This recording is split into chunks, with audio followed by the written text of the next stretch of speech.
Jupiter is the world of chaos. Jupiter's atmosphere represents controlled chaos on a scale that just dwarfs anything found elsewhere in the solar system. Juno's JunoCam and infrared instruments revealed that Jupiter's iconic bands and zones are far more turbulent and violent than telescopic observations from Earth had suggested.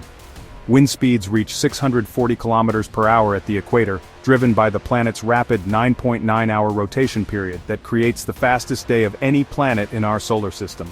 The atmospheric bands aren't static features but dynamic rivers of gas flowing in opposite directions, creating massive shear zones where adjacent streams collide and generate enormous cyclonic storms. Candace Hansen-Koharchek, who leads JunoCam operations at the Planetary Science Institute, described Jupiter's weather as organized chaos, where small disturbances can cascade into great red spot-sized storms within weeks. The planet's atmosphere extends thousands of kilometers deep, gradually transitioning from gas to liquid hydrogen under increasing pressure and temperature.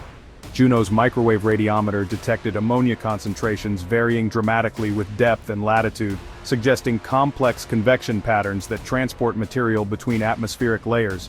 This chaotic mixing prevents Jupiter from achieving thermal equilibrium, maintaining the temperature and pressure gradients that drive its perpetual storm systems across the planet's entire hemisphere.